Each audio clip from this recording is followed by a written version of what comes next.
Tu as peur de te dénuder? Pourquoi? J'ai peur parce que je suis timide. Qui je suis? Dis-la, Ministre de ton jeu. sale petit enfant de putain. Une grosse vanne de copain, une grosse paire de couilles, et après on fait ce qu'on Nous veut. ne sommes que des hommes, pas des dieux. De simples hommes. Tu vas avoir des déconvenus parce que t'es trop gentil. Bonjour, je suis Vincent, votre hôte, et on se retrouve pour un nouvel épisode de Oh les gars, le podcast dans lequel on dresse un portrait d'homme toutes les 2 semaines. Cette semaine, un épisode un peu particulier parce que je ne reçois pas un homme, mais Angie. Bonjour Angie. Bonjour, Comment tu vas? ça va bien? Super. T'es Angie, mais t'es aussi Max. Est-ce que tu peux te présenter pour les gens qui te connaissent peut-être pas? Du coup, je m'appelle Angie, je suis non-binaire. Du coup, je m'engenre en masculin ou au féminin. Dans la vie, je suis comédien et danseur et drag king. Du coup, là, on voulait parler pas mal de drag king parce que le drag king, c'est performer le genre et déconstruire ça sur scène. Et voilà, du coup, je déconstruis le genre, surtout masculin, par cet art. Voilà. Est-ce que tu fais ça depuis longtemps? Ouais, je fais ça depuis 3 ans maintenant. Bientôt Ok. 4. T'as quel âge là? Là, j'ai bientôt 25 ans. Ok. C'est peut-être important de dire, pour les gens qui nous écoutent, que toi, tu as été sociabilisée en tant que femme. Tu as grandi en tant que femme, et puis à un moment, tu t'es dit, moi, je crois que ça me convient pas, moi, je suis non-binaire. C'est ça. Tu t'es dit ça à partir de quand? Je me suis toujours jamais sentie femme ou jamais sentie homme. J'avais pas de mots à mettre dessus, et comme mon éducation n'était pas très genrée, ça m'a pas posé problème qu'on me genre au féminin parce que on me faisait pas subir des oppressions féminines pendant mon éducation, donc ça m'allait. C'est juste quand j'ai commencé à grandir par moi-même que je me suis rendu compte que j'étais ni un homme ni une femme. C'est surtout quand j'ai commencé à sortir avec une personne trans et que je me suis renseignée pour lui. Et en fait, j'étais là, je ressens pas mal de choses que je découvre. Et voilà. Et j'ai mis des mots dessus et ça faisait du bien. Et j'ai compris pas mal de choses sur mon enfance, du coup. T'as compris quoi, par exemple? J'ai compris que déjà le fait de ne pas avoir une éducation très genrée, de pouvoir faire... c'est un cliché un peu, mais j'ai pu faire les sports que je voulais, j'ai pu m'habiller comme je voulais. J'ai grandi avec un ami d'enfance, du coup, qui est un mec cis. Et en fait, on se prêtait nos habits, on jouait ensemble au même jeu tout le temps. Et du coup, il n'y avait pas de différence entre nous. En tout cas, je ne l'ai pas du tout ressenti. Et j'ai vraiment compris que du coup, j'avais déjà déconstruit des choses dans mon enfance. Et quand je suis arrivée dans mon adolescence et dans mon adulterie, Ta vie adulte. ma vie d'adulte, j'ai compris que en fait, pas tout le monde était éduqué comme moi. Et du coup, c'est là que je me suis pris dans la gueule les oppressions et tout ça. Et que c'était un peu violent pour moi quand tu te rends compte que en fait, tu peux pas forcément faire tout ce que tu veux sous prétexte que tu es assignée femme. Et du coup, c'est à partir de ce moment-là où je me suis posé des questions. Ouais. C'était quoi les premiers exemples pour toi où tu t'es dit, j'ai un genre qui fait que les autres pensent que je dois faire des choses? Je trouve que c'est surtout au point de vue des vêtements, au point de vue des sports, au point de vue des activités. J'ai toujours fait, des activités où en fait, je crois que j'étais la seule personne assignée femme, où on était 2, mais pour tout, quoi. Genre, j'ai fait du karaté, j'ai fait des concours d'échecs où, en fait, forcément, j'avais des prix en échecs parce que il y avait même pas 3 meufs, en fait. Du coup, le podium, on était obligatoirement... Mais aux échecs, les compétitions sont genrées? Ouais. Les femmes d'un côté, les hommes de l'autre. Alors que tu vois, c'est juste mental, quoi. Ouais, c'est surprenant. Ouais. J'ai découvert par exemple qu'à l'équitation, c'est pas genré. Les femmes et les hommes concourent ensemble, même au JO. Ah, c'est bien ça. Ouais. Je savais même pas. Ouais, j'ai découvert ça. Et tu vois, même aux échecs, c'est genré, quoi. Ouais, c'est hyper surprenant pour moi. En fait, tu peux jouer avec des hommes, sauf que dans la classification, après, sur le podium, ils classent autrement. En fait, t'es la première des meufs, ou tu vois. Est-ce que tu peux être la première des meufs et la 3e des hommes? Ouais, T'as 2 classements? Ouais. Un peu comme dans un marathon ou un Ironman, t'as Ouais. un classement général et t'as un classement dans ta catégorie. Genre, je suis le premier des moins de 21, mais je suis 192e. Ouais, c'est ça.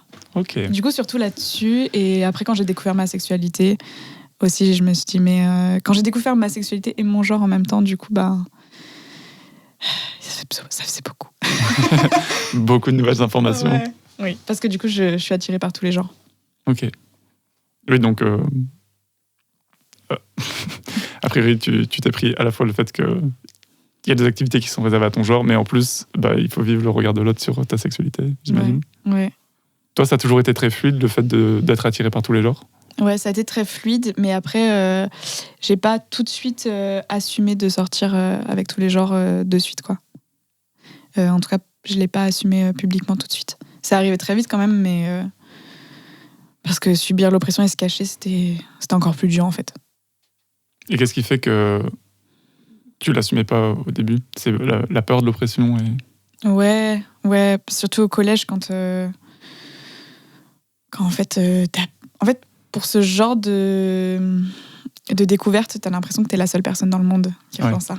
Du coup, t'as pas trop envie d'en parler autour de toi, même à tes potes, parce que ou alors t'en parles, mais genre c'est pour rire, ou alors c'est juste ah mais toi tu trouves déjà des fois des meufs jolies ou pas?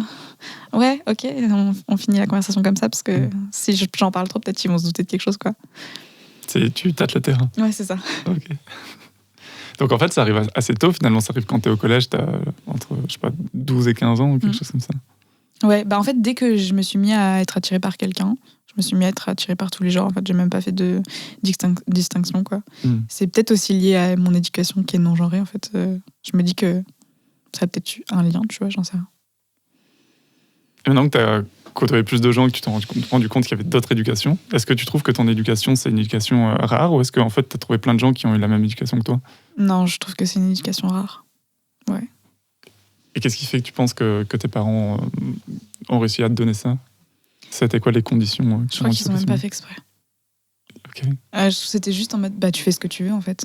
Régale-toi. Ouais. En fait, on n'a même pas parlé de genre quand j'étais petite. Enfin, tu vois, c'était pas une éducation non plus en mode de gauche, en mode on se bat pour avoir une éducation non genrée. Non, c'est juste que j'ai grandi avec ma mère et qu'elle est hyper en mode tu fais ce que tu veux, je m'en fiche en fait.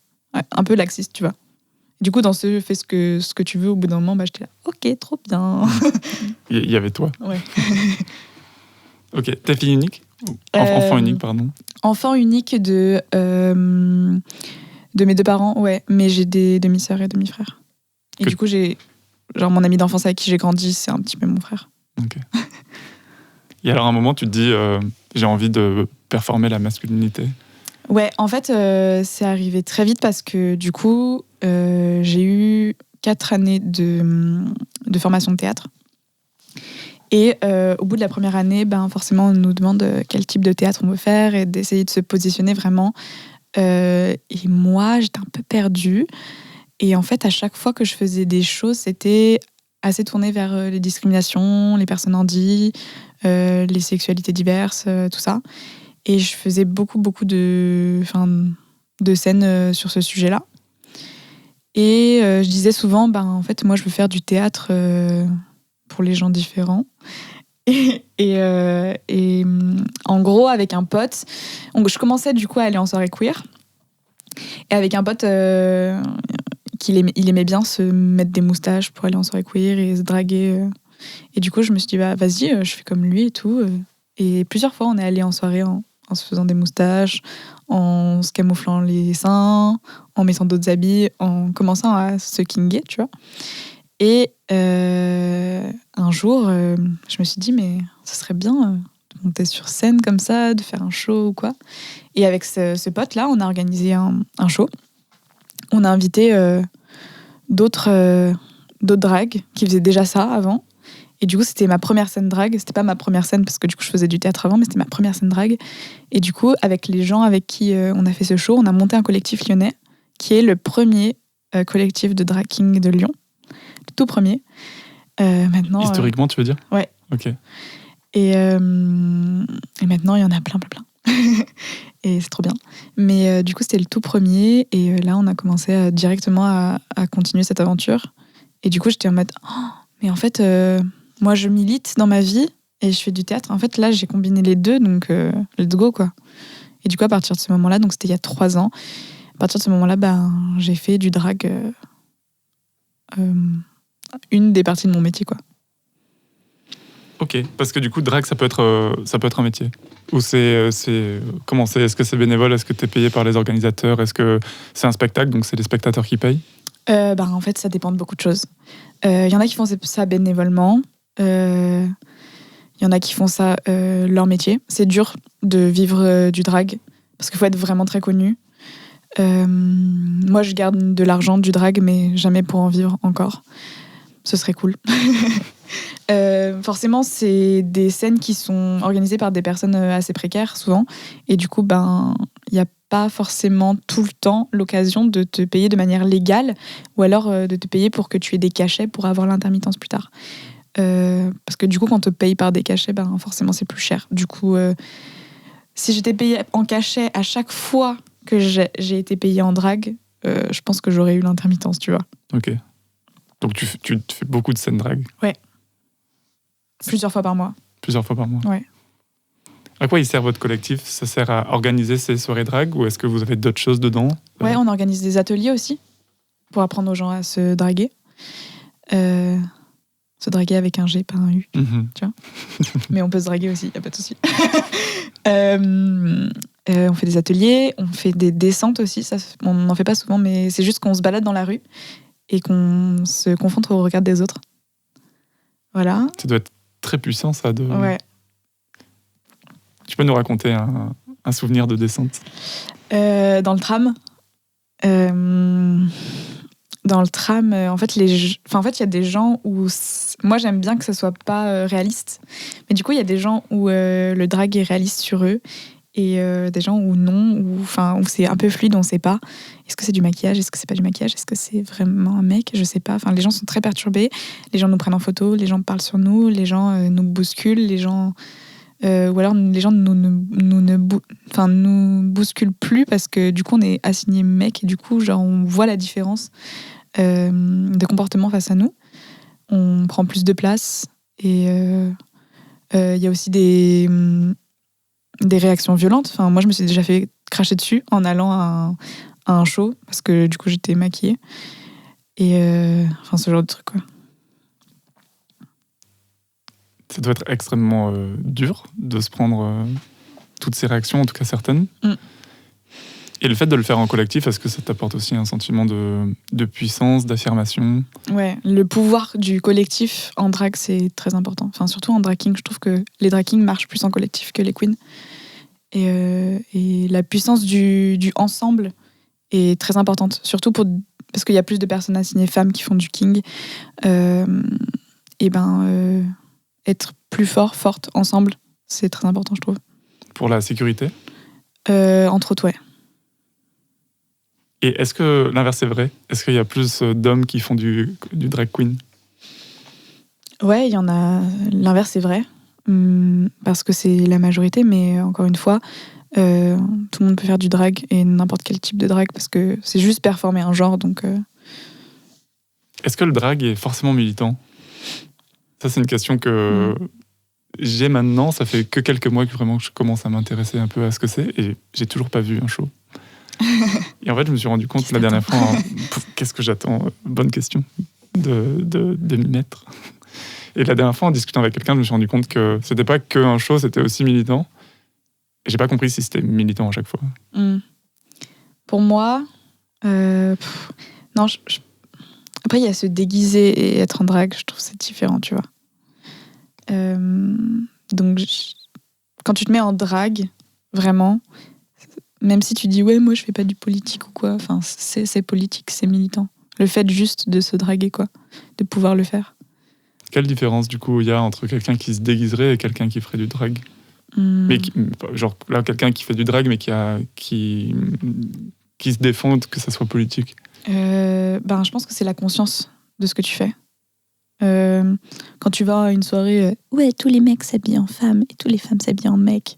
Ce genre de thème-là, où tu penses même pas à ce que tu es en train de faire et tu penses pas à ce que ça te fait pour toi, tu penses pas à ce que ça veut dire et à ce que ça peut faire aux autres et à ton identité.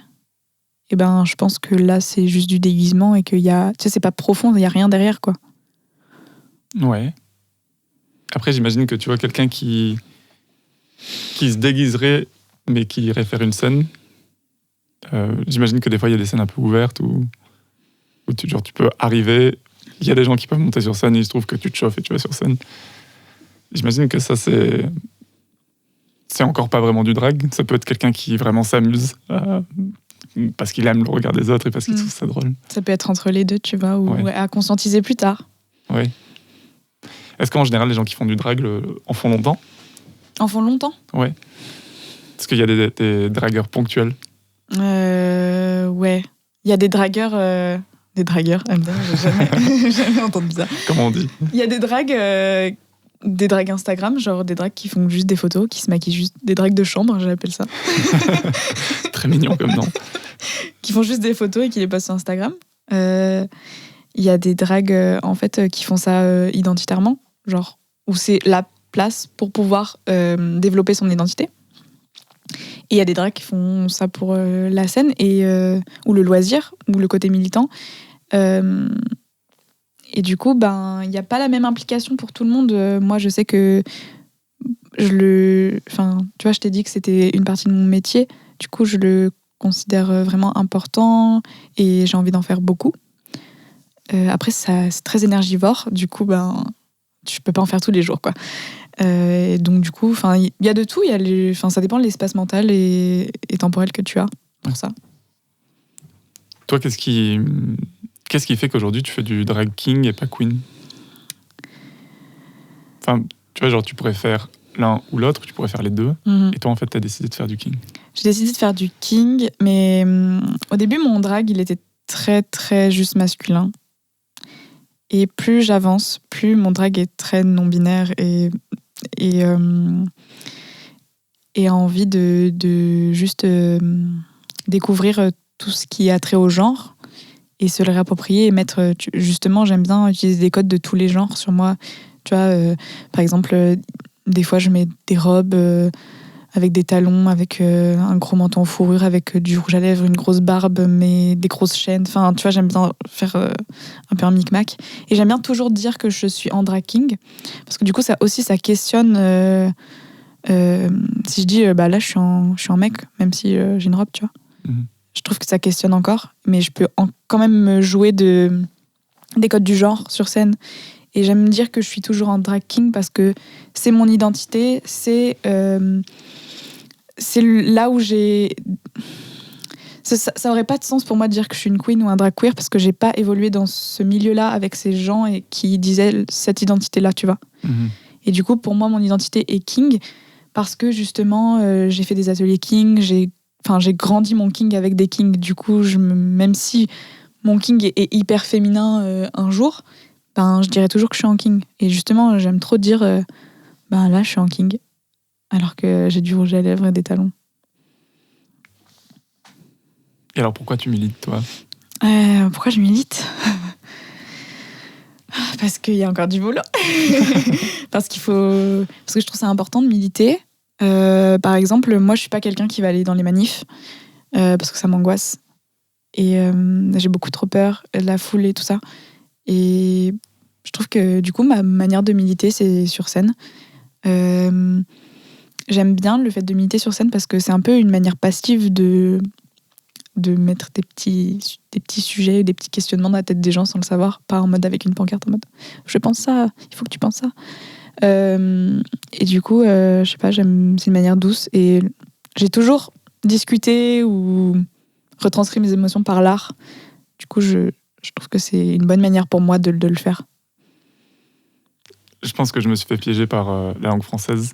Quand je disais pourquoi, c'était pas pourquoi comme quoi, comment, pourquoi. C'était pour quelles idées tu milites. D'accord. Qu'est-ce que t'aimerais, toi ? Ok. C'est intéressant les deux réponses. Pour quel sujet ? en Ouais. gros. Qu'est-ce que tu aimerais voir évoluer? T'espères que les gens qui viennent te voir, ils repartent avec quel type d'idée dans la tête? Moi, j'aime bien que les gens aient envie de monter sur scène, déjà. J'aime bien que les gens aient envie de se draguer pour juste voir ce que ça fait, en fait. Même si ça serait bien que tout le monde puisse tester de performer le genre, n'importe lequel, pour voir, en fait, pour se dire, mais en fait, parce que tout le monde performe le genre tous les jours, en fait. Du coup, ça serait bien juste pour se poser la question, comment moi je me performe le genre tous les jours et pourquoi je le fais? Est-ce que juste j'ai envie de le performer comme ça? Ou est-ce que juste, en fait, j'ai jamais réfléchi à comment je performais le genre? Et du coup, t'es en mode, waouh, en fait, toute ma vie est une remise en question. Mais pourquoi? Surtout, moi, c'est les sujets qui me touchent. Je trouve que ce serait... J'aime pas parler de sujets qui sont pas les miens. Du coup, moi, je parle de polia, de pansexualité, de panromantisme, de non-binarité, de transidentité, de neuroatypie, d'handicap. Voilà, c'est mes gros sujets. Parce que est-ce que du coup, dans le drag king, il y a aussi parfois de la prise de parole? Ou est-ce que c'est que de la danse? En fait, le drag, c'est trop bien parce que c'est hyper libre. Tu fais ce que tu veux. Et du coup, moi, j'aime beaucoup danser sur scène parce que du coup, comme je disais beaucoup de textes en théâtre, j'ai envie de faire autre chose. Et du coup, le drag king, c'était genre un endroit pour moi pour danser et faire ce que je veux, mettre les costumes que je veux, me maquiller comme je veux. Personne va me dire comment bouger, comment dire le texte, comment me maquiller. Enfin, du coup, c'est vraiment la place de la liberté. Et du coup, c'est aussi important. Tu vois, ça a un sens un peu avec la performativité de genre, parce que comme c'est un endroit très libre, si c'était codé et genré, enfin, ça n'a plus de sens, tu vois. Mm-hmm. En fait, tu peux inventer et ça te pousse à te questionner sur qu'est-ce que c'est du coup. On pourrait le dire comme ça. Ouais, c'est ça. Et du coup, il y a plein de types de drague. Il y en a qui font du clown, il y en a qui chantent, il y en a qui dansent, moi je fais des textes, je danse, je fais du théâtre aussi, je fais de la marionnette en drague. Ah, c'est vaste. Ouais, tu fais ce que tu veux. C'est un espace de création. C'est ça. T'ajoutes ce truc surprenant de tiens, qu'est-ce que c'est un genre? Oui, c'est ça. C'est trop vaste. Ok, oui, donc en fait, un show de drague n'en vaut pas du tout un autre. C'est ça. C'est faux. Après, il y a des codes, forcément. Tu vois, le lip sync, ça fait partie des codes de drague, donc tu vas en retrouver ça beaucoup. La danse, pareil, tu vois. Et alors, toi qui du coup, bouge dans la rue avec une expression de genre qui est celle d'un homme parfois, même si t'aimes que ça soit pas réaliste, j'imagine que des fois ça l'est un petit peu. Comment tu vois le regard des gens changer sur toi? Parce que moi, ce que je trouve intéressant, c'est que le genre, en fait, on le performe tous, mais on s'en rend pas compte parce qu'on le fait en continu. Et il y a ce que c'est pour soi le genre et ce que c'est pour les autres. Et la pression sociale que les autres nous renvoient, a priori, c'est un petit peu tout le temps la même si on performe le genre de la même façon. C'est-à-dire que moi, qui porte à peu près tout le temps les mêmes habits et qui me déplace et qui me pense un peu pareil dans l'espace public, a priori, le regard des gens, si je change pas d'endroit drastiquement, ça va être un peu le même. Et donc, je vais plus percevoir la pression de genre sur moi. Qu'est-ce qui t'a surpris ou qu'est-ce qui t'a interrogé quand tu peux changer d'expression de genre? C'est grave intéressant comme question parce que je pense que tu t'attends pas à ma réponse. En fait, moi, physiquement, des fois, je vais être très ce qui est dit féminin, des fois, je vais être très ce qui est dit masculin, des fois, un peu des deux. Et en fait, dans tous les cas, absolument tous les cas, à part quand je suis dans un milieu queer, je vais être perçue comme une femme, tout le temps. Quoi que je fasse, vraiment quoi que je fasse. Même si je suis à mon max de masculinité, on va me dire madame, tu vois, tout le temps. Est-ce que ça te frustre? Oui. Oui. Ok. Et je vois à travers votre barbe. C'est ça. Et en fait, à part quand je suis dans un milieu queer, et du coup, c'est ça qui est important pour moi, parce que quand je suis en drag king, j'ai envie qu'on me dise que il. Parce que du coup, c'est enfin le lieu pour moi où on peut plus me genrer au masculin. Du coup, ça compense un peu tous les madames que je me suis pris dans la gueule. Et à part avec mes proches ou ou mes amis, ou en soirée queer, où on me demande mes pronoms, ou alors on me genre correctement, on se pose pas la question si c'est il ou elle, alors qu'en vrai, des fois j'ai l'impression que c'est obvious que je me questionne sur genre ou qu'il faut demander, tu vois, je sais pas. J'imagine qu'on vit tous un peu dans des bulles, et dans la tienne, la question de genre existe. Ouais, c'est ça. Alors que pour la majorité des gens, je pense que le fait qu'il y ait plusieurs pronoms, c'est pas vraiment une... Peut-être qu'ils l'ont vu quelque part sur Internet, dans un mème ou quoi, mais ils se sont pas dit « Ah, mais ça existe dans la vraie vie, là, dans mon quotidien ?» Bah, le truc, c'est que j'évolue beaucoup dans des mondes queer, et quand tu sors de ce monde queer, t'es en mode « Tu me demandes pas mon pronom ? Ah, mais désolé, j'ai tellement 90% l'habitude qu'on me demande, alors... Et c'est hyper intéressant que ça soit une frustration pour toi, alors que t'es à l'aise avec elle ou il. Oui. Mais en fait, c'est le principe qu'on ne demande pas qui... Bah, le principe qu'on me dise que elle tout le temps, Ouais. ça me dérange, tu vois. Ok. Donc, aux yeux de la plupart des gens en dehors du monde queer, t'es une dame. Ouais. Comment on dit d'ailleurs, tu sais, genre, monsieur, madame, et pour les personnes non binaires, est-ce qu'on dit camarade ou tu vois Moi, je dis une personne. Mais ouais, camarade, c'est pas mal. Ok. Messieurs, dames. J'aime bien des fois, genre, on sait pas, alors que je suis toute seule et genre, ça m'est déjà arrivé que d'être avec quand je suis avec une autre personne, par contre, et que cette personne aussi, c'est un peu flou, ça m'est déjà arrivé dans un bar où, par exemple, les gens disent messieurs, dames, alors qu'on... Parce qu'ils savent pas, en fait, ils disent les deux, comme ça, il y a tout le monde.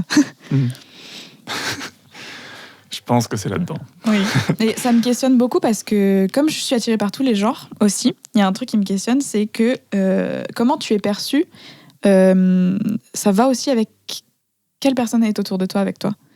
Si tu as des personnes avec toi qui ont l'air queer, qui ont l'air trans, je dis ça avec des guillemets, des fois on va plus te demander ton pronom alors que si j'étais toute seule, tu vois. Ou alors, si je suis avec un mec cis et que c'est mon copain, direct, je vais être socialisée comme une femme.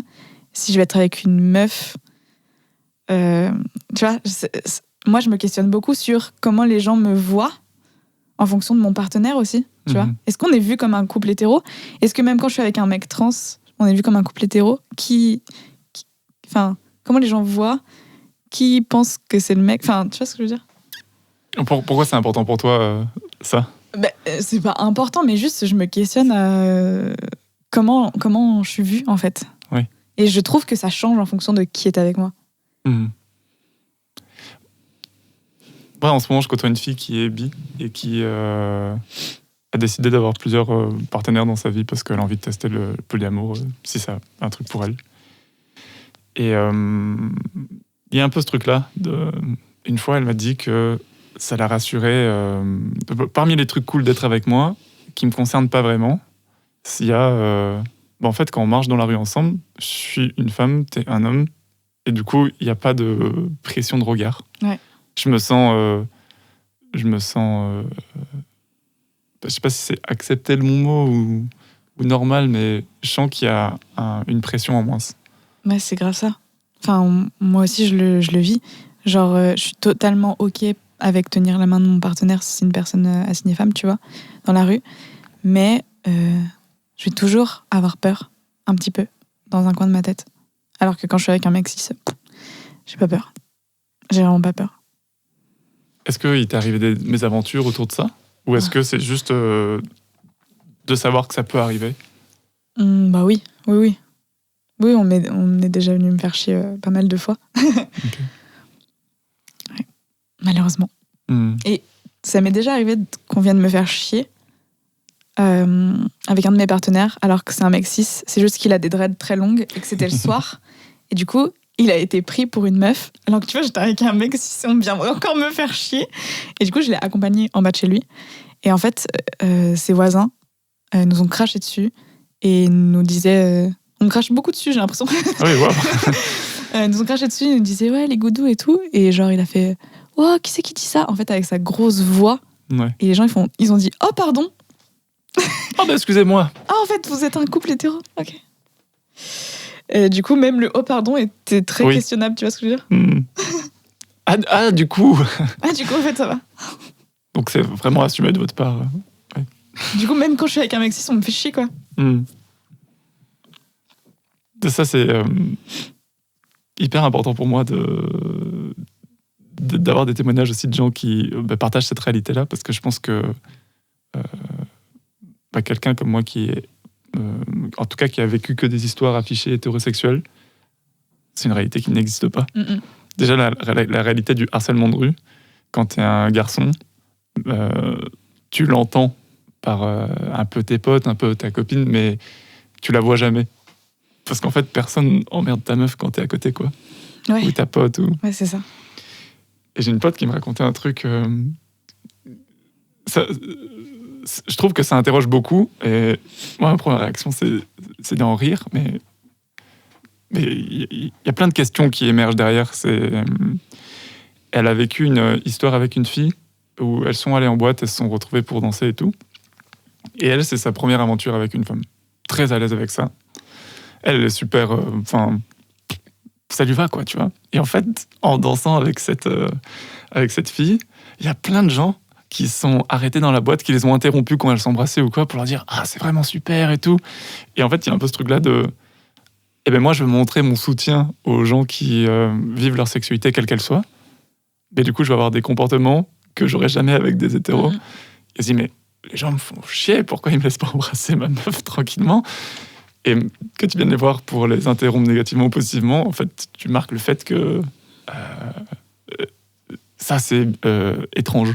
C'est en dehors de la norme. Et les seules fois où je suis allée en boîte avec une meuf, genre, on m'a demandé toutes les 15 minutes pouvez-vous vous embrasser, s'il vous plaît ? Ouais, what ? On me l'a beaucoup demandé, cette soirée-là. Et est-ce que c'est des femmes, des hommes, tout le monde ? C'était que les mecs. Que les mecs ? Ouais. En mode fantasme, tu vois. Ouais. Très bizarre. Ouais. Et là, pour le coup, c'était une meuf qui les interrompait. Enfin, c'était plutôt des femmes qui les interrompaient pour leur dire ah, mais c'est vraiment génial, parce que vous êtes trop mignonne. Ah, excusez-moi, je voulais juste vous dire que vous êtes trop mignonne. Ok. Très bien. Moi, personnellement, personne ne m'a jamais arrêté avec ma copine parce qu'on était trop mignons dans la rue. Ouais. Enfin, quand on s'embrasse, c'est arrivé, on se tient la main ou quoi, mais... C'est déjà arrivé que quelqu'un vienne te dire « Ah, vous êtes trop mignon ». Ouais, mais je suis très mignon. Ah, ok, d'accord. Ouais, c'est m'arrivé, genre, je sais pas, 2 fois peut-être dans ma vie. Ouais, moi, quand je suis avec un mec, absolument personne ne me dit quoi que ce soit. Par contre, quand je suis avec une femme ou une personne assignée femme, genre, tu peux avoir des interactions, genre, tout et n'importe quoi, vraiment. Et juste le fait de se déplacer ou d'être un petit peu proche, enfin, genre, tout est questionnable. Et même si t'es genre en accord avec toi-même et que tu te dis ok, je sais répondre et tout, je sais me défendre, oui, en fait, tu sais pas face à qui tu vas te retrouver, tu vois. Tu t'exposes et il faut avoir l'énergie de vouloir te répliquer. Des fois, t'as juste pas l'énergie et des fois, ça m'énerve de pas avoir l'énergie. Enfin, genre, ça dépend des quartiers où il y a des quartiers où je vais pas tenir la main de ma copine, tu vois. Et ça me dérange carrément. Mais je me dis, flemme, tu vois. Mais en même temps, ça m'énerve d'avoir la flemme. Ouais. Ça m'énerve de pas pouvoir tenir les mains de ma copine.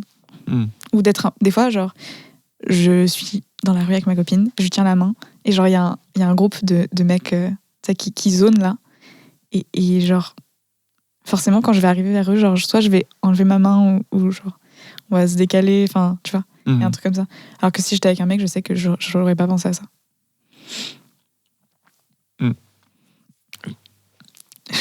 Ouais, c'est fou. Il y a... Moi, je me rappelle que... Du coup, moi, j'ai grandi dans un milieu très masculin, avec beaucoup de compétitions. J'ai 2 frères, tout ça. On est bien. Et avec une mère très sportive et qui exprime pas beaucoup son genre plus que ça, tu vois. Genre, tout le monde sait que c'est une femme, mais genre, elle, par exemple, elle s'est jamais emmerdée dans la rue. Donc, le harcèlement... Bon, après, tu vois, genre, elle va pas courir dans un bois la nuit, mais ma mère court seule, quasiment tout le temps. Tu vois, genre. Et du coup, tout ça, je l'ai pas trop vécu. Donc, il y a eu plusieurs étapes de réalisation de genre... Ah, ok, donc ça existe vraiment. Genre, c'est fou. Et un jour, je me suis rendu compte que... Enfin, je me disais, mais pourquoi les femmes répondent pas plus que ça sur les propos sexistes ? Moi, quand mon mère lui répond et tout. Et puis, en fait, un jour, j'ai découvert le fait que la sidération, quoi. Genre juste, ah, ok, ou juste de, genre, tellement étonné que ça arrive dans ce contexte que tu réponds rien, en fait. Surtout la fréquence. C'est ça qui nous saoule. Ouais. En tant que personne à cinéfemme. C'est que toi, on t'emmerde une fois tous les 3 mois. Nous, on nous emmerde presque tous les jours. Non, je te recadre direct. Je me suis fait agresser une fois dans ma vie. Point, quoi. Ouais. Genre, le pire qui peut m'arriver, c'est un sale regard dans le métro et j'ai l'impression d'être dans le film Les Lascars et je me sens légitime à être en bataille de regard avec ce mec. En fait, la fréquence pas tout le temps. crée la... Des fois, je baisse les yeux. Mais non, en tant que mec, en plus, moi, je suis blanc, ça arrive jamais. Vraiment. C'est la fréquence qui saoule, en fait. C'est que... Là, le gars te fait chier, ou même si il te fait pas réellement chier, si genre il y a juste des regards insistants, ou s'il s'approche un peu trop près de toi, en fait, ça va te saouler parce que là, il y a 5 gars depuis ce matin qui t'ont fait chier, quoi. Ouais. God damn. Yes. Et ça, je trouve que c'est hyper important de l'entendre sur un podcast où j'espère que peut-être qu'il y a des gens qui écoutent, qui sont des hommes et qui se rendent pas compte de ça comme moi, j'ai mis vachement longtemps à comprendre que ça existait vraiment, tu vois. Mais bon, vraiment pas trop. Les podcasts, c'est plutôt écouté par des femmes. Plus les femmes qui s'intéressent à la masculinité. Ouais, mais je pense que c'est structurel. C'est-à-dire que le patriarcat empêche les hommes de s'intéresser aux émotions. Un podcast où on parle de qu'est-ce que c'est d'être un homme, on parle d'émotions aussi, je me suis pas senti à la hauteur, j'ai pas eu le contrôle. Et en fait, tout ça, c'est des aveux de je suis pas un homme. Et du coup, un homme qui s'intéresserait à ça, c'est... Mais en fait, les mecs qui écoutent dans ton podcast, c'est des gens qui sont déjà déconstruits. Qui sont en voie, j'imagine. Ouais. Ou qui se posent des questions. Qui ont déjà entamé le chemin, quoi. Ouais. Mais je pense que c'est hyper important que... Même si t'as un public qui a déjà entamé le chemin, que ça existe. Tu vois, genre moi, par exemple, j'ai beaucoup appris avec The Boys Club, qui était porté par Mademoiselle. Et en fait, c'est grâce à ça aussi que je me suis posé plus de questions, que j'ai lu des livres, que machin... C'est comme toi, je suis quasiment persuadé que le public qui vient voir du drag king, globalement, il se pose déjà des questions sur le genre, tu vois. Oui, mais il y a toujours... t'as toujours la chance d'avoir 4-5 personnes dans la salle qui n'y connaissent rien.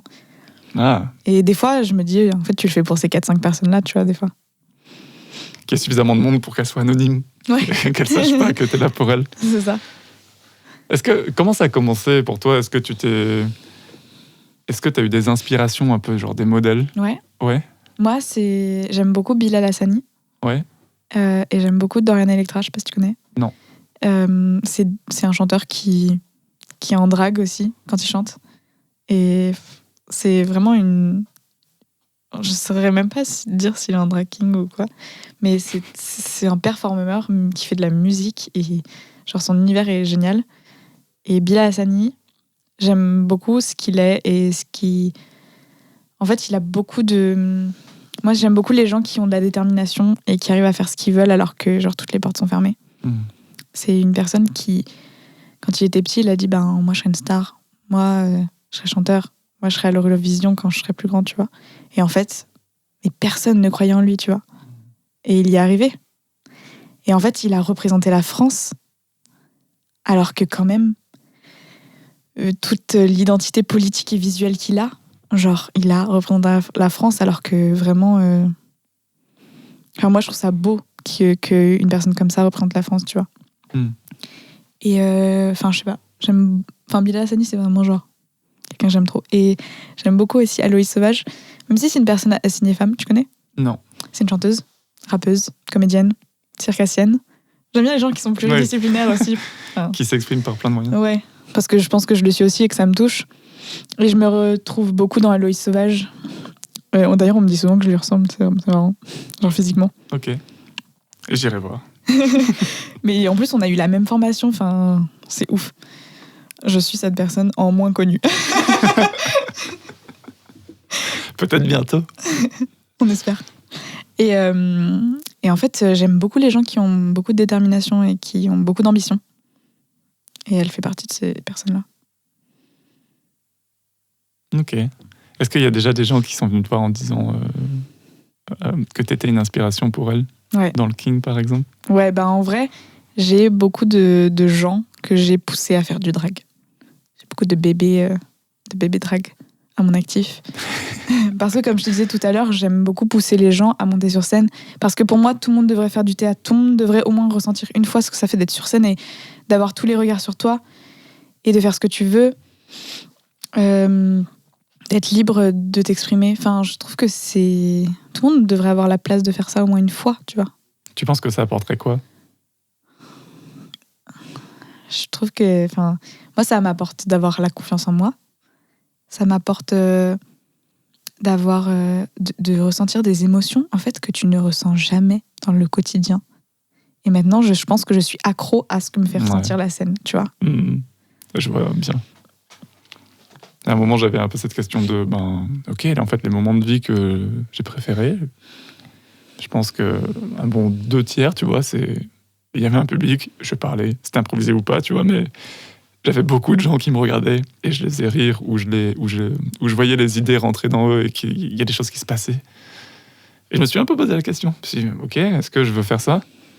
Et en fait, je crois que c'est pas tout à fait ce que j'ai envie de faire, mais j'ai envie de ressentir la drogue en moi. C'est incroyable. C'est fou, le petit track là au début, qui est une espèce de track positif quand même. Tu sais, c'est jamais été au point où j'ai plus envie d'y aller. C'est mais quoi si ça se passe Si le son est coupe, si en fait j'ai perdu tout mon texte et... Ok, c'est parti. Mais ils sont beaucoup ceux... Et là t'as dit genre 5 mots et t'es dedans quoi. C'est genre ta première phrase, elle s'achève, les 2 ou 3 premiers mots de la deuxième et c'est parti. Game on. Il n'y a plus de pression, c'est trop bien. Tu faisais quoi toi comme scène ? Rien. Moi j'ai fait quoi ? J'ai fait du théâtre à l'école. J'ai fait plusieurs spectacles à l'école, mais je me rappelle pas trop. Je sais que c'était une pièce revisitée par ma prof et on jouait tous plusieurs rôles. D'ailleurs, j'avais joué la princesse au bois dormant. Non, Boucle d'or, parce que j'ai un peu la même coiffure aujourd'hui. J'ai une espèce de gouffe. Mais ça, je voulais t'en parler aussi du théâtre, des rôles masculins. Parce qu'en fait, moi, j'ai une formation conservatoire. Ouais. Donc, qui dit conservatoire dit conservateur. Qui dit conservateur dit les filles jouent des filles et les hommes jouent des hommes. Et j'ai fait du théâtre il y a 3 ans, genre 6 mois, et on jouait des vaudevilles. Okay. C'est fou à quel point les rôles féminins sont nazes. Ouais. Beaucoup de rôles féminins sont nazes. C'était écrit au XVIIe siècle, je sais pas quelle époque, mais tu sais, c'est genre, en fait, la place des gens, une femme ne peut pas moins être héroïne. À part faire, dans les classiques, à part faire une boniche ou une nourrice, ou la mère de je sais pas qui. Voilà, c'est tout. Ouais. Et est-ce qu'aujourd'hui, il y a plus de théâtre, j'imagine, qui émerge avec des rôles où les femmes peuvent être le personnage principal ou peut ne pas être lié ni par un lien de servitude ni familial. Ouais, femme 2 ou esclave, quoi. Ouais. Oui, le théâtre contemporain, quoi. Merci d'exister. Ok. Et qui est moins cliché. Enfin, moi, de toute façon, j'aime beaucoup le théâtre contemporain. Est-ce que c'est le théâtre que tu joues, toi ? Ouais. Après, je joue pas mal de classiques, mais j'aime bien quand c'est re-questionné ou quand on mélange tous les rôles ou quand... Moi, j'avais été surpris de la réponse de la prof. Il y a plusieurs personnes qui s'étaient interrogées. Donc, on avait eu un débat de genre, mais en fait, pourquoi on peut pas transformer les rôles ? Parce que là, on se répartit les rôles, c'est naze. Et en fait, non, elle a refusé. Mais surtout, on joue quand même. C'est un jeu. Oui. Non, c'est comme ça. Ah, et comment ça, c'est comme ça ? Même pendant le jeu, on est mis dans une case, quoi. Et c'est ouf. Et alors que, je trouve ça... En fait, les pièces classiques sont intéressantes puisque, je trouve qu'elles peuvent toujours avoir du sens à toutes les époques. C'est justement ça qui est beau dans les pièces classiques, c'est qu'elles sont tellement bien écrites qu'elles peuvent avoir du sens dans toutes les époques. Mais faire une énième pièce classique comme elle a déjà été faite 70 000 fois, ça n'a pas d'intérêt. Arrêtez de faire Molière comme tout le monde a fait Molière, en fait. Le seul truc qu'on pourrait se dire, c'est pour les 2 ou 3 personnes du fond de la salle qui n'ont jamais vu Molière. Mais bon, oui, t'as raison. J'imagine qu'il y a beaucoup de spectacles de théâtre qui sont vraiment pas originaux. Pour peu que t'aies vu suffisamment de théâtre, tu dis la même chose que la dernière fois. C'est ça. Ouais. Et pour finir de répondre à ta question, des trucs improvisés, quoi. Genre, une fois que j'ai quitté le collège, je pense que mes prises de parole, c'est à l'université. Déjà, on avait beaucoup de présentations, mais souvent, c'est pas trop des endroits de jeu. Moi, j'ai essayé de jouer des fois. Et après, j'étais dans une association qui visait à donner confiance aux gens dans la prise de parole. Et donc, on organisait des apéro pitch. On était dans un bar. Et il y avait 2 catégories. Une catégorie où tu pitchais une idée d'entreprise, parce que c'était une école autour de ça. Et puis une catégorie libre, où n'importe qui pouvait monter sur scène. Et comme j'adore le regarder les gens sur moi, des fois je montais sur scène et je pitchais des chaussettes. Pourquoi les chaussettes crocodiles Enfin, je sais pas, une connerie, tu vois. Il y a une fois où je suis allé voir une conférence et cette soirée-là était en parallèle et je suis allé dans cette soirée juste pour prendre la parole et dire « Je viens d'écouter un truc formidable, laissez-moi vous raconter l'idée la plus cool que j'ai entendue ce soir. » Voilà. Ok. Et mes copains, genre des fois quand on est un groupe suffisamment grand, si je sens que c'est le moment, je peux faire un one-man show 15 minutes. Tu vois, il y a vraiment ce truc de la scène qui est important. En fait, je trouve ça cool d'avoir un cadre où on se dit c'est autorisé maintenant, on peut le faire, et à quel point aussi. ça fait du bien. Et des fois, ça rate. Et le fait qu'on le fasse tous, ça permet de se rendre compte comment il a été courageux là, ou c'est une vraie prise de risque parce que là, fallait vraiment ramer pour nous amener dans cet univers. Donc je trouve que le fait de faire ça de temps en temps, ça permet de mieux apprécier quelqu'un qui le fait. Après, je suis un peu partagé avec le fait que tout le monde devrait faire ça parce que j'ai l'impression qu'il y a des gens qui vraiment fondraient de timidité ou de manque de confiance en eux. Et je me dis, bon... Moi, j'étais tout timide quand j'étais petit. Ah ouais ? Ouais. Et c'est le théâtre qui t'a donné confiance ? Ouais, je pense, parce qu'en fait, c'était le seul endroit où j'étais bon. Parce que j'ai la reconnaissance. Ouais. J'ai été vraiment une quiche à l'école parce que, en fait, j'avais plein de troubles, mais on le savait pas. Ouais. Et le seul endroit où j'avais tout le temps les premiers rôles, où en fait on me félicitait de ouf et tout, c'était à l'atelier théâtre. Et du coup, j'étais là, vas-y, je vais faire ça dans ma vie parce que... Ça a l'air d'être là. Ça a l'air d'être ce milieu-là. On va tout miser là-dessus. Et ça marche. Bravo.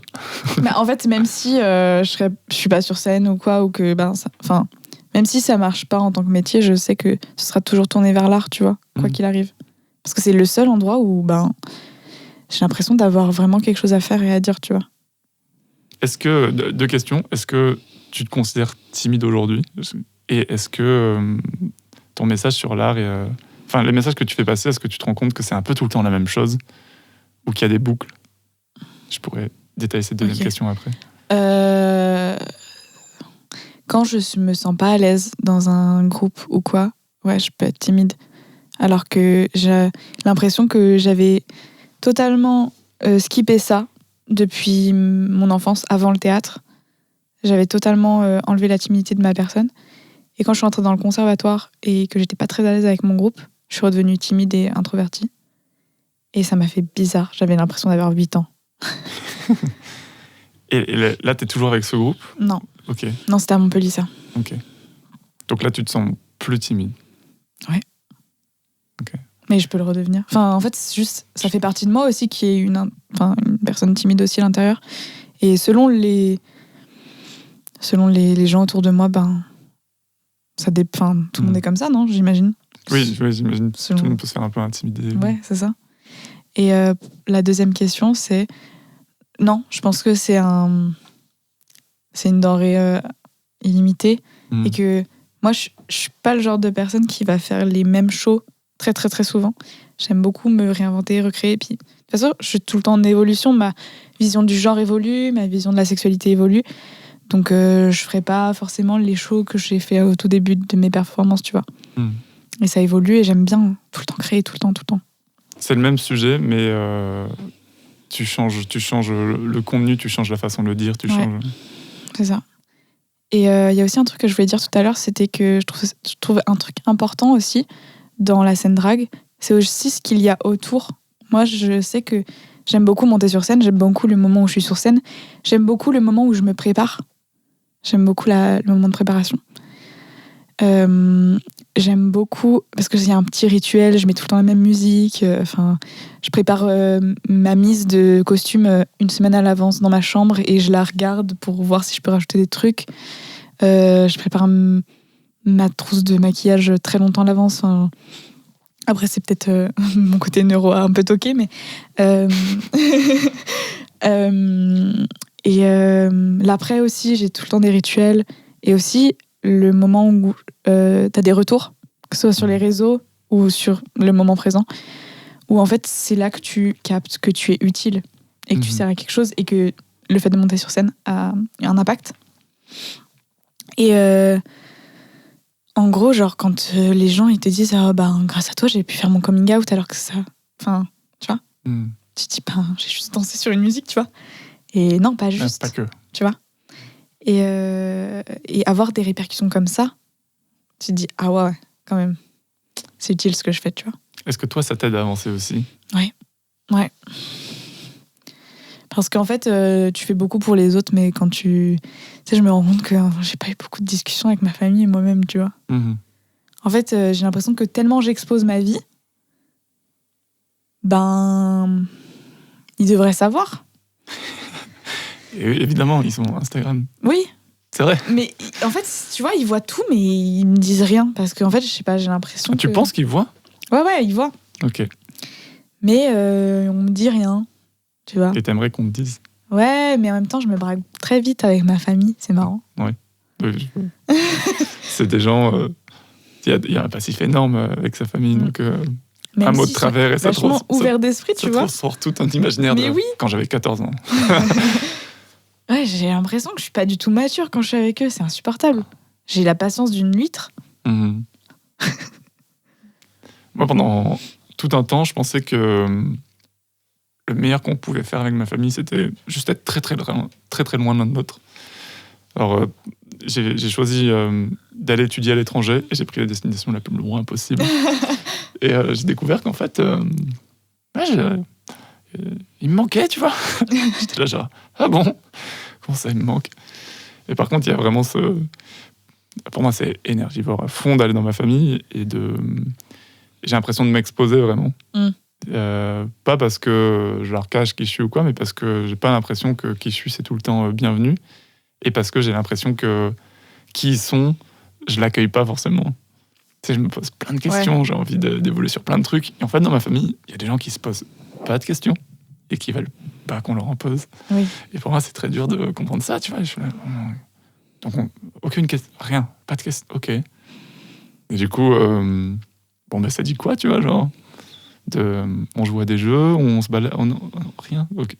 Qu'est-ce qu'on fait ensemble, déjà ? On mange. Ouais. Et en fait, c'est le seul moment un peu de paix, tu vois, c'est genre, manger, ça se passe relativement bien. Et parce que dans ma famille, c'était le seul moment, c'était le seul passage obligé vraiment. Dans le quotidien, c'était les repas, c'est ensemble, et a priori, on s'attend pour les commencer et pour les finir. Et après ça, genre, chacun dans sa chambre, chez un pote, chez machin. Et en fait, je me rends compte que aujourd'hui, ça manque dans notre relation.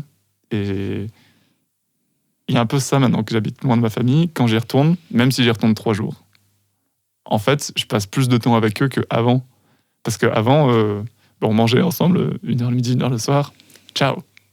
Et on se croisait, on se disait les mots logistiques suffisants sur le... Et en fait, là, quand je retourne dans ma famille, je suis H24 avec eux pendant trop de temps d'affilée, je pense. Mais les meilleures choses qui arrivent aux familles, c'est quand tu pars du domicile, en fait. Et je pense l'enfance. Ouais. Oui. Ouais, l'enfance, c'est fou. Moi, je me suis jamais autant bien entendue avec ma famille que depuis que j'habite plus avec eux, tu vois. Je sens que il y a plus le truc du quotidien, tu vois. Ouais, t'as du recul aussi. Mais passe. Moi, je pense que t'es un mec quand t'acceptes de pas correspondre à ce qu'on attend d'un mec. Tu vois. Ok. Ça veut dire que ça, donc c'est aujourd'hui, parce que ultimement, si tous les mecs sont ok avec ça. Enfin, tu vois, moi, genre, ça c'est un bon gars parce que juste, il accepte de pas être forcément ce qu'on attend d'un gars. Ouais. Pour moi, ça c'est. J'ai l'impression aujourd'hui qu'il y a 2 façons d'être un gars pour moi. Il y a ça, ce que tu viens de dire, où il y a... et du coup, montrer que t'es pas un gars. Donc, je sais pas, être doux, être à l'écoute. Si tu vois que t'as coupé une fille, lui dire « Excuse-moi, je t'ai coupé, vas-y ». Tu vois, genre, montrer que t'as conscience de ça maintenant. Ou alors, être un bonhomme et jouer la carte de la virilité classique à fond et montrer que t'as une grosse montre. Tu parles et tu rigoles très fort. Tu t'oses prendre de la place. Et... Pour moi, t'es pas un gars si tu fais ça. Tu fais le gars. Oui, tu performes, mais ça marche, en fait. Ouais. Il y a des femmes qui te valident en tant que mec comme ça, et les autres mecs te valident facilement en tant que mec comme ça. Et il y a le milieu est un peu mou, tu vois.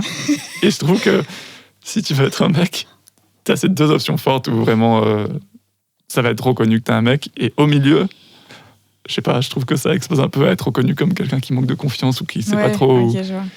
Et du coup, je me dis que c'est quand même 2 côtés d'un spectre entre faire le mec et être suffisamment toi pour être connecté à ta douceur, ta sensibilité. Mais du coup, tu fais le mec doux.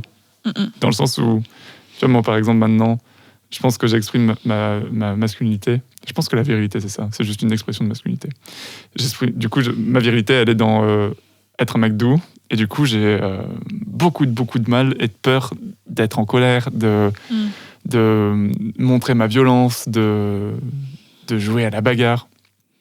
Alors que, parce que j'ai très peur que ça me rattache, par exemple, à des comportements que mon père a eu ado, et que je me suis dit, donc c'est ça un homme, waouh, ça dérape vite, j'ai pas envie de ressembler à ça, tu vois. Mais du coup, j'oublie toute une partie de qui je suis. Genre, en fait, ma violence, ça peut être sain d'être violent. Il y a des endroits où c'est sain d'être violent, tu vois. Genre, dans le sexe, ça peut être chouette d'être violent. Si tu joues à la lutte ou au rugby ou quand c'est à la boxe. Quand c'est consenti à chaque fois, quoi. Quand il y a le cadre qui fait que ici, ça s'exprime et c'est cool et il y a des règles pour que tout le monde soit en sécurité, c'est vachement bien la violence. Et en fait, je me rends compte que tu performes le mec comme l'alpha mâle prototype X-bêta, ouais, je suis un loup, ou que tu le montres ta virilité avec de la douceur. Je trouve que dans les 2 cas, tu oublies une partie de toi. Parce que forcément, tout le monde est un peu les 2. Parce que tu performes. Tu montres que t'es ce type de mec-là, ou ce type de mec-là. Oui, ok. Mais tu vois, à contrario, je me suis posé la question de c'est à quel moment t'es vraiment un vrai non-binaire, tu vois. Ah, et alors ? Et du coup, moi, ce que je pensais au tout début, c'était en mode il faut que ça se voit, il faut que je sois le plus androgyne possible. Il faut que les gens se posent la question si je suis une fille ou un gars. Il faut que ça se voit physiquement. Quand t'es un blanc, quand on dit bonjour, et là ils se disent camarade. Ouais. Au début, je pensais que c'était ça. Et du coup, je cherchais. Pour moi, le plus important dans ma vie, c'était physiquement d'être non-binaire, tu vois. Ouais. Et en fait, c'est pas ce que j'aime. Moi, j'aime trop. Physiquement, j'ai 1000 styles. J'aime tout. Et en fait, des fois, je suis hyper ce qui est dit féminin. Des fois, je suis hyper ce qui est dit masculin. Des fois, je suis hyper non-binaire, tu vois. Mais j'aime trop jouer. En fait, pour moi, c'est un jeu, tu vois, les habits. Et j'adore. Et en fait, je me suis dit, mais en fait, quand je suis hyper femme, tu vois, c'est le seul endroit où, en fait... Hyper femme. Et hyper féminin, tu vois. Quand je suis habillée hyper féminin, je me dis, est-ce que ça peut me porter préjudice dans la vision non-binaire que peuvent avoir les gens ? Parce que du coup, dans les autres endroits, si je performe la non-binarité ou si je performe la masculinité, là, je suis en accord avec ma non-binarité, tu vois. Parce que tu le mets en contraste avec le fait que tu renvoies une image de femme. Voilà. Okay. Et du coup, là, je force le trait encore plus parce que je suis hyper féminin, tu vois. Et du coup, quand je me mets en habit dit féminin, au début, j'osais pas trop parce que, tu vois, j'avais trop peur d'être vue trop de manière féminine et d'être hyper sexualisée aussi. Parce que je pense que je suis moins sexualisée quand je suis en petit skater. Voilà. Et en fait, je pense qu'être un bon non-binaire, c'est pour moi, c'est qu'à l'intérieur, en fait, tu sois d'accord avec toi et que tu sais juste qui tu es toi. Peu importe ce que tu renvoies et peu importe ce que la personne en face de toi pense. Je pense que le plus important, c'est en mode oui, ce que je ressens ne veut rien dire à ce que je pense et ce que je ressens à l'intérieur de moi-même, tu vois. Ouais. Je crois que c'est l'objectif pour moi d'aller bien. Ouais. C'est juste, est-ce que je me sens bien ? Et est-ce que je m'autorise à vivre dans tous mes élans de vie ? Ouais, j'ai de l'énergie qui vient de cette partie de moi, de cette partie-là, de cette partie-là. Et j'ai pas laissé ma douceur de côté, comme le fait que j'aime rire fort. En fait, moi, j'aime rire fort. Et je suis une femme et je me permets de le faire. Et je suis un homme et je me permets de le faire. Juste, en fait, le fait est que moi, je ris fort, tu vois. Super. Et je crois que c'est ça la fin du chemin. C'est juste être à l'aise avec qui on est, sans prendre le regard des autres ou le regard de la société ou ce qu'on est censé faire. Mais des fois, c'est super dur d'être à l'aise avec soi-même quand ce que tu renvoies est toujours la même chose, tu vois. Ouais. Quand il y a que dans ma tête que je suis non-binaire, c'est chiant, tu vois. Quand ce que je renvoie est toujours femme. T'as l'impression d'être... Ben ouais. Tu sais, quand on te dit c'est que dans ta tête. T'as l'impression de pas être crédible, d'être cru. Ouais. Ou d'inventer.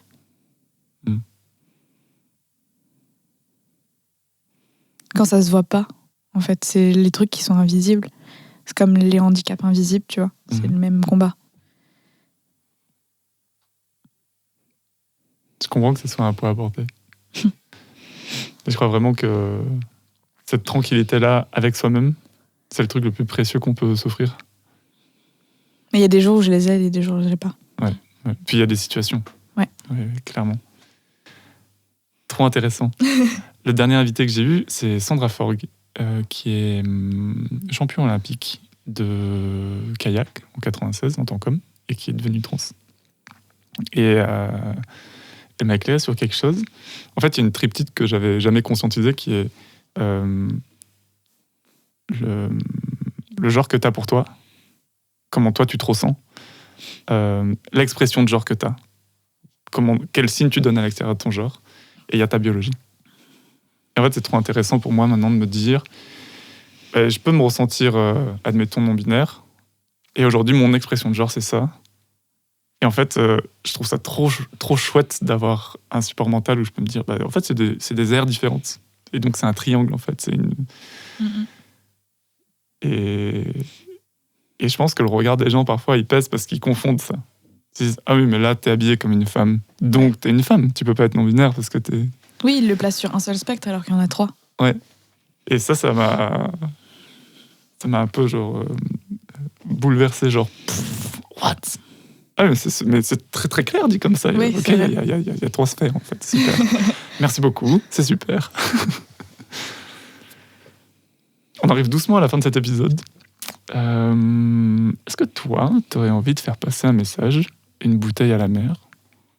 Ça peut être pour quelqu'un qui a 16-17 ans, ça peut être pour quelqu'un qui se pose des questions, ça peut être pour toi, de maintenant, de plus tard, d'avant. Ma bouteille à la mer, ce serait que chaque personne essaye au moins de conscientiser du coup les 3 spectres que tu viens de dire, par exemple. Genre, où est-ce que je me place au point de vue biologique, au point de vue mental et au point de vue physique dans le genre. Est-ce que ça varie aussi? Et pour tout le monde, en fait. Et qu'est-ce que les gens voient de moi? Est-ce que c'est ce que j'ai envie de renvoyer aussi? Et j'aimerais bien que les gens qui ont envie de performer le genre, de tester, mais tu peux même le faire dans ta chambre, tu vois, à l'abri de tout regard. Parce qu'il y a tellement de manières de performer le genre, que ce soit avec du maquillage, avec une coupe de cheveux, avec des habits, avec une démarche, avec des paroles. Enfin, tu vois, il y a plein de trucs. Avec des actions, enfin, des paroles, enfin, il y a tout. Et juste essayer de conscientiser ça, ouais. Un petit peu plus. Pour se poser les bonnes questions et juste conscientiser où toi tu te positionnes et où les autres peuvent se positionner. Et pas... J'aimerais bien que les gens ne partent pas du principe que ce que tu vois physiquement en face de toi, c'est le genre de la personne. Super. Merci beaucoup, Angie. Merci à toi. Je t'appellerai Max quand je viendrai te voir. J'ai l'impression d'avoir rencontré Angie plutôt aujourd'hui. Ouais. Max, il parle pas comme ça. Très très hâte de voir comment il parle. C'était vraiment super de t'avoir. Je suis trop content d'avoir pu échanger et avoir ton regard sur comment tu te ressens et puis sur ce qui te semble important. Merci. Merci à toi, c'était grave intéressant d'être un peu comment on appelle ça ? L'outsider. Non, mais tu sais, genre, je suis l'exception de ton podcast. Ouais. C'est vrai. À date en tout cas. Et ben écoute, merci. Merci. Et merci à vous qui êtes restés jusqu'ici. On se retrouve dans 2 semaines et en attendant, posez-vous des questions.